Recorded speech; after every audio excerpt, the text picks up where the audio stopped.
بسم اللہ الرحمن الرحیم۔ السلام علیکم۔ آج 7 دسمبر بروز منگل ہم بات کریں گے 3 اہم کیسز کے حوالے سے۔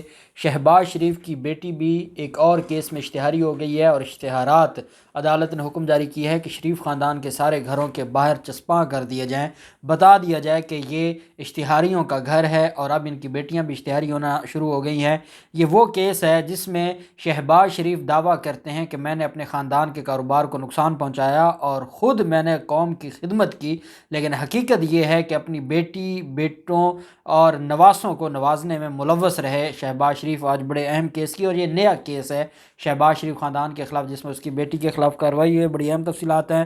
رہنما مسلم لیگ نون کی جو جعل سازی پکڑی گئی ہے اور اس نے ایک میرج ہال بنایا تھا اور اس میرج وہ قبضے کی زمین پر تھا اور اس کا نہ کوئی پرمیشن لی گئی تھی، نہ کوئی ٹیکس دیتے تھے، اور اس کے خلاف کارروائی کرتے ہوئے اس کو سیل کر دیا ہے جو حکومت پنجاب ہے اور انتظامیہ ہے لاہور کی۔ اس کی تفصیلات آپ کے ساتھ شیئر کروں گا، اور جو اہم کیس ہے جس کے اوپر ہم تفصیلاً بات کریں گے اور میں چاہوں گا کہ اس کے اوپر ہم پہلے میں آپ کو اس کی ڈیٹیلز بتاؤں، وہ ہے شوکت عزیز صدیقی کا کیس، جس میں آج عدالت نے کہا ہے کہ حامد خان صاحب کو کہ آپ کا جو موکل ہے شوکت عزیز صدیقی، اگر اس میں اتنی جرت تھی اور یہ اتنا ہی اپنے آپ کو بڑا طاقتور سمجھتا تھا یا بڑا بہادر سمجھتا تھا، تو یہ عدالتوں کے خلاف تو یہ تقریروں میں بیان دیتا تھا، فوج کے خلاف بولتا، اس کی اوقات نظر آ جاتی۔ بڑے سخت ریمارکس دیے، بڑی اہم تفصیلات ہیں جو میں آپ کے ساتھ شیئر کرنے جا رہا ہوں۔ 5 رکنی بینچ تھا جسٹس امرتا بندیال صاحب کی سربراہی میں، اور اس میں آج سماعت ہوئی، اور جو سابق جسٹس شوکت عزیز صدیقی کے وکیل ہیں حامد خان صاحب، انہوں نے عدالت کے سامنے اپنے جو کیس ہے اور جو اس کے خلاف کارروائی تھی، جو جوڈیشل کمیشن کا، سپریم جوڈیشل کونسل کا جو فیصلہ تھا، وہ پڑھ کے سنایا۔ جسٹس امرتا بندیال صاحب نے سابق جج شوکت عزیز صدیقی کے وکیل حامد خان صاحب سے کہا کہ آپ نے فیض آباد دھرنا کیس میں فیصلے میں لکھا کہ تحریک لبیک پاکستان بھی مدعی تھی، تو تحریک لبیک کا مدعا کیا تھا؟ وہ جو آپ کے پاس درخواست لے کر آئے تھے اس کا مدعا کیا تھا؟ حامد خان صاحب نے کہا کہ ٹی ایل پی کی شکایت تھی کہ الیکشن ایکٹ میں کی گئی ترمیم واپس لی جائے۔ جسٹس امرتا بندیال صاحب نے کہا کہ یعنی پٹیشن دھرنے کے دوران ہائی کورٹ میں دائر کی گئی، فیض آباد دھرنا کیس میں 27 نومبر 2017 کے فیصلے کا حوالہ دیا گیا۔ جسٹس امرتا بندیال صاحب نے حامد خان سے کہا کہ آپ نے کہا یہ اہم فیصلہ تھا جس میں فیض آباد دھرنا ختم کرنے کے معاہدے کا بھی ذکر ہے۔ حامد خان صاحب نے کہا کہ اس معاہدے کے حوالے سے جسٹس شوکت عزیز صدیقی نے 2 نکات اٹھائے تھے۔ معاہدے پر جنرل فیض کے دستخط بھی تھے، جس پر امرتا بندیال صاحب نے کہا کہ جسٹس شوکت صدیقی نے حاضر سروس افسران کے خلاف آبزرویشن دی بغیر ان کو نوٹس دیے۔ اگر ان کے خلاف کو آبزرویشن دینی تھی تو پہلے ان کا موقف لینا چاہیے تھا، وہ حاضر سروس افسران ہیں، اور کیا اس طریقے سے بات کرنا بغیر کسی ایویڈنس کے، بغیر کسی ثبوت کے، کیا عدالتیں سیاسی اکھاڑا بن چکی ہیں اور عدالتیں سیاست میں ملوث ہو چکی ہیں؟ اس پر جو عدالت نے کہا کہ کس طرح فاضل جج نے کیا اپنے اختیارات سے تجاوز نہیں کیا؟ وکیل حامد خان صاحب نے کہا کہ جج نے اٹارنی جنرل کو نوٹس جاری کیا تھا، جس پر جسٹس سردار طارق صاحب نے کہا کہ جب فوج اور اس کے حاضر سروس افسران کے خلاف شکایت نہیں تھی تو کیا جج نے از خود نوٹس لیا تھا، اور کیا ہائی کورٹ کو از خود نوٹس لینے کا اختیار تھا؟ یہی مسئلہ چاہ رہا ہے ماڈل ٹاؤن کیس میں، جب ماڈل ٹاؤن کیس میں جو بیرسٹر علی ظفر صاحب ہیں انہوں نے کہا کہ انہوں نے اپنی پٹیشن میں، جو شریف خاندان کی پٹیشن ہے، اس میں اس نوٹیفیکیشن کو چیلنج ہی نہیں کیا جو کہ کیبنٹ کا نوٹیفیکیشن ہے، اس وجہ سے اس نوٹیفیکیشن کے حوالے سے تو بات ہی نہیں ہو سکتی، جس پر ہائی کورٹ نے کہا کہ نہیں۔ جب ہائی کورٹ نے آرڈر کر دیا، ہائی کورٹ نے اس کی رپورٹ طلب کر لی، نوٹیفیکیشن کے حوالے سے پوچھ لیا، تو بیرسٹر علی ظفر صاحب نے فرمایا کہ ہائی کورٹ کا نوٹس کرنا یا ہائی کورٹ کا آرڈر کرنا غیر قانونی ہے، کیونکہ ہائی کورٹ کے پاس از خود نوٹس کا اختیار ہے ہی نہیں، وہ صرف سپریم کورٹ کے پاس ہے آرٹیکل 184 کے 3 کے تحت۔ یہی بات کی یہاں پر جو جسٹس سردار طارق صاحب ہیں کہ ہائی کورٹ کے پاس جب از خود نوٹس لینے کا اختیار نہیں تھا، ایک معاملہ وہاں پر پینڈنگ بھی نہیں تھا، تو کیسے اس کے اوپر آبزرویشن دے کر نوٹس جاری کیا جا سکتے ہیں؟ حامد خان صاحب نے کہا کہ اگر کوئی غیر قانونی بات سامنے آئے تو عدالت اس پر نوٹس لے سکتی ہے۔ جسٹس سردار طارق صاحب کا کہنا تھا کہ فاضل جج نے حکم میں کہا کہ جو عمل کیا گیا وہ غیر قانونی ہے، جس حاضر سروس افسر کے بارے میں کہا کہ غیر قانونی عمل کیا، پھر فوج کا وہی افسر آپ کے گھر میں بیٹھا تھا، کیا یہ کھلا تضاد نہیں؟ جس نے غیر قانونی کام کیا تھا اس کو آپ نے اپنے گھر میں کیوں بٹھایا تھا؟ ایسی کون سی ضرورت تھی، ایسا کون سا معاملہ تھا کہ آپ کو اس کو اپنے گھر بٹھانا پڑ گیا؟ ساتھ جسٹس طارق صاحب نے کہا، سردار طارق صاحب نے، کہ پھر آپ کہتے ہیں کہ وہ افسر آپ کے گھر آیا اور اثر انداز ہونے کی کوشش کی، تو عمر عطا بندیال صاحب نے فرمایا کہ آپ جس فیصلے کے ساتھ تعلق جوڑ رہے ہیں اس پر سپریم جوڈیشل کونسل نے 2 نوٹس جاری کیے تھے اور آپ نے کوئی جواب نہیں دیا تھا۔ عمر عطا بندیال صاحب نے کہا کہ سپریم جوڈیشل کونسل کے شوکاز نوٹسز پر کوئی کارروائی نہیں ہوئی، تو وکیل حامد خان نے کہا یہی عمل بتاتا ہے، یہ جملہ بڑا اہم ہے، یہی عمل بتاتا ہے، حامد خان صاحب کہتے ہیں یہی عمل بتاتا ہے کہ شوکت عزیز صدیقی کے خلاف فیصلہ دینے والی سپریم جوڈیشل کونسل، جس میں چیف جسٹس اس کا چیئرمین ہے اور باقی سینئر 4 جو ججز ہیں، ٹوٹل 5 ممبران ہوتے ہیں، اور ان کے بارے میں حامد خان صاحب فرما رہے ہیں، جو سینئر ایڈوکیٹ ہیں، وہ فرما رہے ہیں کہ سپریم جوڈیشل کونسل ISI کے کتنے زیر اثر تھی، یہی عمل بتاتا ہے کہ شوکت عزیز صدیقی کے خلاف فیصلہ دینے والی سپریم جوڈیشل کونسل ISI کے کتنا زیر اثر تھی۔ جب یہ بات کی تو عمر عطا بندیال صاحب پھر برس پڑے، انہوں نے کہا حامد خان صاحب کی آپ کی یہ دلیل، آپ ایک سینئر وکیل ہیں، ایسا نہ کریں، ہم آپ کی عزت کرتے ہیں، لیکن اب آپ نے باؤنڈری کو ہٹ کرنا شروع کر دی ہے، برائے مہربانی اس طرح کے الزامات نہ دھریں۔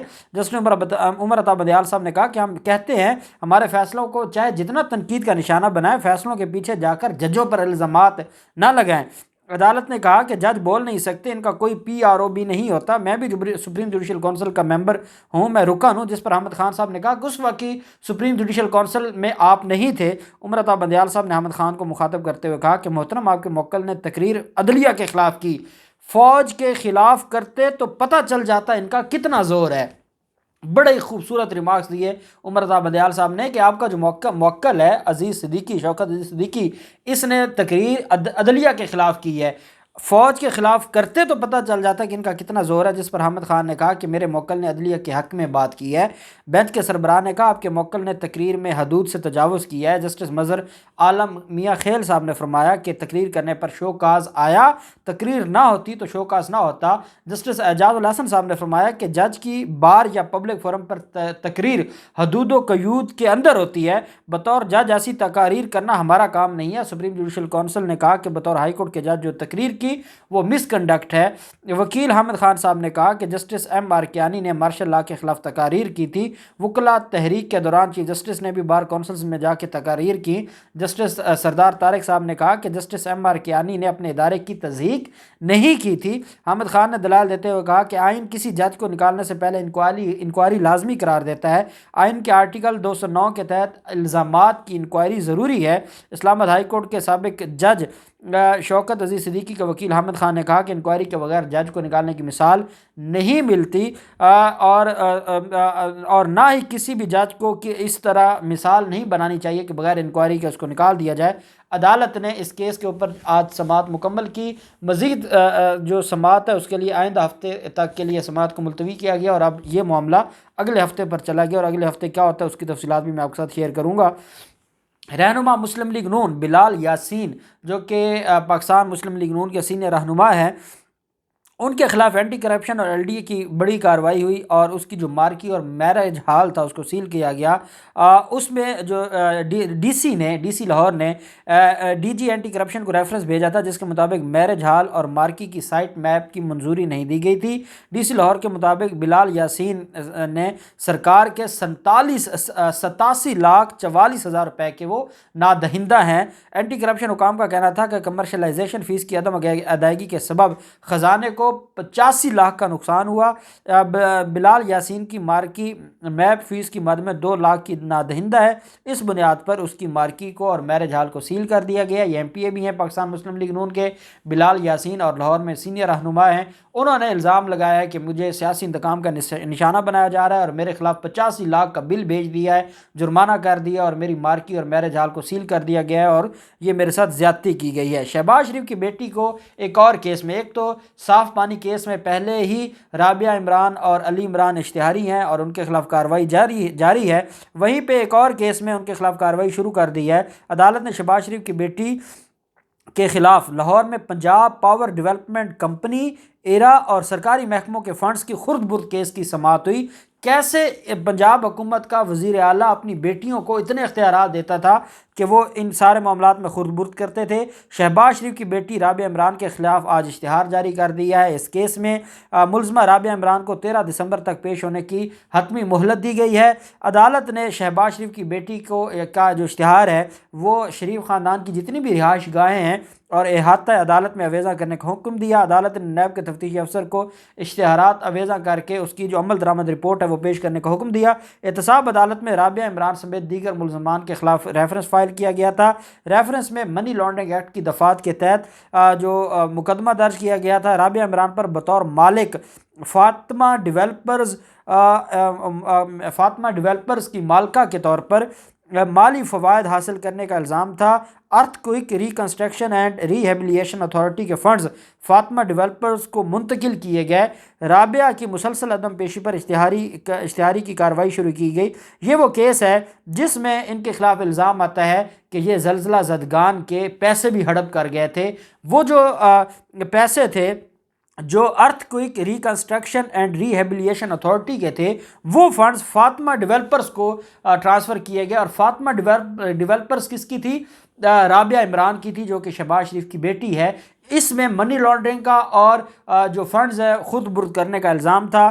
پنجاب پاور ڈیولپمنٹ کمپنی ایرا اور سرکاری محکموں کے جو فنڈز تھے وہ اس میں جو خود برد کرنے کا الزام تھا شہباز شریف کی بیٹی کے خلاف، اور اب اس کو اشتہاری ڈکلیئر کر دیا ہے۔ 13 دسمبر تک جو اشتہارات ہیں وہ مکمل کر کے عدالت میں رپورٹ سبمٹ کروانی ہے، اور اس کے بعد پھر ان کی جو جائیدادیں ہیں اس کی نیلامی کا اور ان کو بحق سرکار ضبط کرنے کا معاملہ آگے چلے گا۔ دیکھتے ہیں مزید کیا ہوتا ہے، جو بھی تفصیلات ہوں گی آپ کے ساتھ شیئر کرتے رہیں گے۔ اللہ پاک پاکستان کا حامی و ناصر ہو۔ بہت شکریہ۔ اللہ حافظ۔ پاکستان زندہ باد۔